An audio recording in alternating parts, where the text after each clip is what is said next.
হরিয়ানার গুরগাঁওয়ে বিটেক পাঠরত ত্রিপুরা ছাত্রীর ওপর উপর্যুপরি ধর্ষণ এবং নৃশংস নির্যাতনের ঘটনায় তৎপর হয়ে উঠেছে রাজ্য সরকার।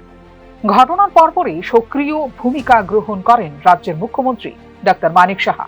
হরিয়ানার মুখ্যমন্ত্রী নয়াব সিং সাইনিরও সঙ্গে সরাসরি কথা বলেন মুখ্যমন্ত্রী ডাক্তার মানিক সাহা। ভুক্তভোগীর নিরাপত্তা, চিকিৎসা এবং ন্যায় বিচার নিশ্চিত করার বিষয়ে গুরুত্ব আরোপ করেন মুখ্যমন্ত্রী ডাক্তার মানিক সাহা। জবাবে হরিয়ানার মুখ্যমন্ত্রী বিষয়টি ব্যক্তিগতভাবে পর্যবেক্ষণ করবেন এবং প্রয়োজনীয় সব আইনানুগ ব্যবস্থা গ্রহণ করার আশ্বাস দিয়েছেন বলেও জানিয়েছেন মুখ্যমন্ত্রী। এদিকে ভুক্তভোগী ছাত্রীর মায়ের সঙ্গেও কথা বলেন এবং রাজ্য সরকারের পক্ষ থেকে সম্ভাব্য সব ধরনের সহায়তার আশ্বাস দিয়েছেন মুখ্যমন্ত্রী ডাক্তার মানিক সাহা।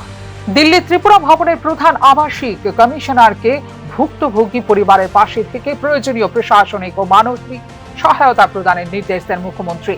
মুখ্যমন্ত্রীর নির্দেশে সমাজ কল্যাণ মন্ত্রী টিঙ্কু রায় হাসপাতালে গিয়ে ভুক্তভোগী ছাত্রীর সঙ্গে সাক্ষাৎ করে পরিস্থিতি পর্যালোচনা করেন। পাশাপাশি সর্বোত্তম চিকিৎসা নিশ্চিত করতে কেন্দ্রীয় স্বাস্থ্যমন্ত্রী কার্যালয়ের সঙ্গেও যোগাযোগ করা হয়েছে বলে বুধবার জানিয়েছেন মুখ্যমন্ত্রী ডাক্তার মানিক সাহা। উল্লেখ করা যেতে পারে 19 ফেব্রুয়ারি রাত 8:35 গুরগাঁওয়ের বাদশাহপুর থানায় শিবম নামে এক যুবকের বিরুদ্ধে এই বিষয়ে দায়ের করা হয়েছে এফআইআর। ভারতীয় ন্যায় সংহিতার 115, 118(1), 118(2), 127(2), 69 এবং 351(2) ধারায় রুজু হয়েছে মামলা। অভিযুক্তকে গ্রেপ্তার করে তদন্ত শুরু করেছে পুলিশ। গোটা ঘটনায় রাজ্য সরকারের সর্বোচ্চ স্তর থেকে নজরদারি ও সমন্বিত পদক্ষেপ গ্রহণে জোরদার হয়েছে প্রশাসনিক তৎপরতা। Bureau report, news now.